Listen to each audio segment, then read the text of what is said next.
Top quality और consistent performance के लिए सिर्फ सिल्वर पंप्स एंड मोटर्स, नाम याद रखना। સમાચારમાં આગળ વધીએ તો અમદાવાદ બોપલમાં લાગેલી આગમાં મહિલાનું મોત નીપજ્યું છે। સારવાર દરમિયાન મહિલાનું મોત થયાની માહિતી સામે આવી છે। 56 વર્ષીય મહિલાનું મોત નીપજ્યા હોવાનો મામલો સામે આવ્યો છે। બોપલના ઇસ્કોન પ્લેટિનમમાં આગ લાગવાની ઘટના બની હતી।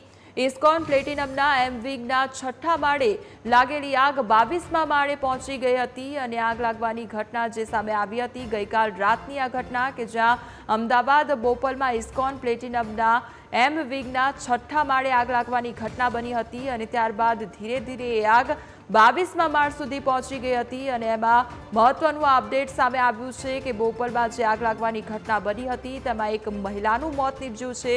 સારવાર ચાલી રહી હતી તે મહિલાની અને સારવાર દરમિયાન આ મહિલાનું મોત થયાની માહિતી સામે આવી છે। 56 વર્ષીય મહિલાનું મોત નીપજ્યું છે। તો બોપલના ઇસ્કોન પ્લેટિનમમાં આગ લાગવાની ઘટના બની હતી। ઇસ્કોન પ્લેટિનમના એમ વિંગના 6થા માળેલી લાગેલી આગ 22મા માળે પહોંચી ગઈ હતી। રાત્રિના સમયગાળા દરમિયાન આગ લાગવાની ઘટના બની હતી અને 6થા માળની જે આગ હતી તે લગભગ 22મા માળે પહોંચી ગઈ હતી અને ત્યારબાદ આ મહત્વનું અપડેટ સામે આવ્યું છે કે એક મહિલાનું સારવાર દરમિયાન મોત નીપજ્યું છે।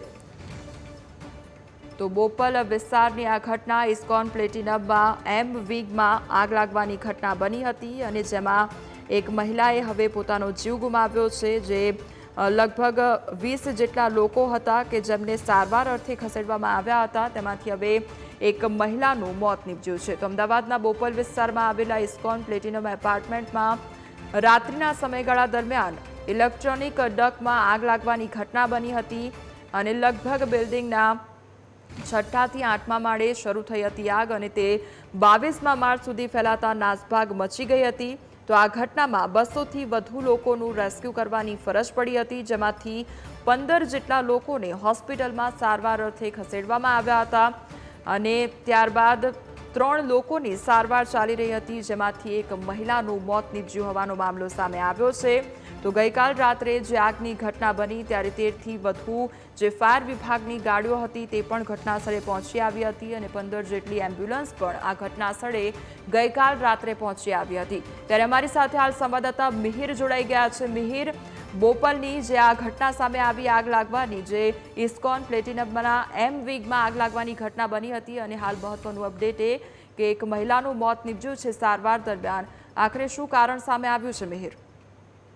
કોમલ, બોપલના ઇસ્કોન પ્લેટિનમમાં જે એમ બ્લોકમાં આગ લાગી હતી તેમાં આગ શરૂઆતમાં જે 8મા માળેથી આગ શરૂ થઈ અને 12મા માળ સુધીની જે લોબી છે ત્યાં લપેટાઈ હતી અને જે ઇલેક્ટ્રિક ડક્ટ છે કે ત્યાં આગળ આગ લાગવાની શરૂ થઈ હતી અને 8મા માળના જે આખો ફ્લોર છે ત્યાં આગળ ધીરે ધીરે તમામ ફ્લેટોમાં આગ પ્રસરી હતી અને ત્યારબાદ ધીરે ધીરે 12મા માળ સુધી પહોંચીને 12મા માળે પણ આ જ રીતના જે ઇલેક્ટ્રિક ડગમાં આગ લાગી અને 17મા માળ સુધી આગ ફેલાઈ અને 17મા માળથી જે ધુમાડા 22મા માળ સુધી પહોંચ્યા હતા અને જેમાં 8મા માળથી લઈને 22મા માળ સુધી રહેતા જે લોકો સ્થાનિકો હતા તે લોકો એક ભય ફેલાઈ ગયો હતો કારણ કે ધુમાડા અને ગુંગળામણના કારણે જે સિનિયર સિટીઝનો હતા અને જે બાળકો હતા તે લોકોને રેસ્ક્યુ કરવામાં ખૂબ તકલીફ પડી હતી જેમાં 23 લોકો જે ગુંગળામણના કારણે અલગ અલગ 3 હોસ્પિટલમાં સારવાર લઈ રહ્યા છે જેમાં બોપલની સરસ્વતી હોસ્પિટલ, સિવિલ હોસ્પિટલ સહિતની આ 3 હોસ્પિટલમાં સારવાર લઈ રહ્યા છે જેમાં મોટાભાગે સિનિયર સિટીઝન અને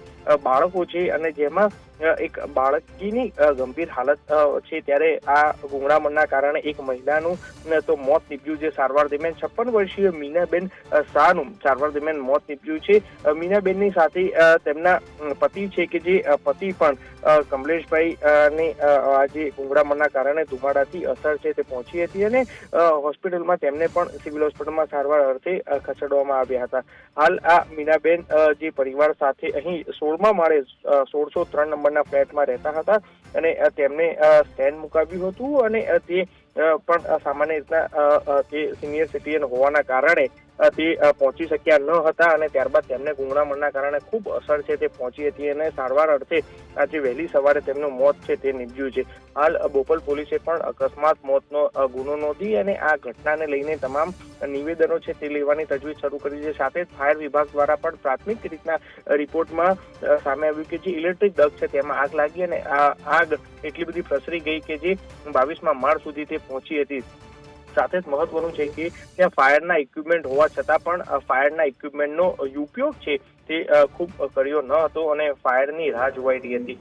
જો લોકોને આ રીતના હાઈરાઇટ્સ બિલ્ડિંગમાં જે ફાયરના ઇક્વિપમેન્ટ હોય છે તેનું ટ્રેનિંગ આપવામાં આવે તો આ સમયે કઈ રીતના ફાયરને કંટ્રોલ કરી શકાતી હોય છે, આગને કેવી રીતના કંટ્રોલ કરી શકાતી હોય છે, તે હોય તો આ મહત્વંશે આગને કાબૂમાં લેવામાં ઘણી સફળતા છે તે મળતી હોય છે. પરંતુ હાલ આ સ્થિતિ છે કે જે સ્થિતિને લઈને અત્યારે તો જે 23 લોકો છે 23 લોકોમાં પૈકી એક મહિલાનું 56 વર્ષીય મહિલા છે તેનું મોત થયું છે, સાથે એક બાળકી છે તે પણ ગંભીર હાલતમાં છે અને તે પણ આઈસીયુમાં અત્યારે હાલ દાખલ છે. પરંતુ આ ઘટના બાદ હવે FSLA ટીમ દ્વારા આખી તપાસ કરવામાં આવશે કે આગ લાગવાનું ચોક્કસ કોઈ કારણ છે કે કેમ. જી મેર, સમગ્ર માહિતી બદલ આપનો આભાર.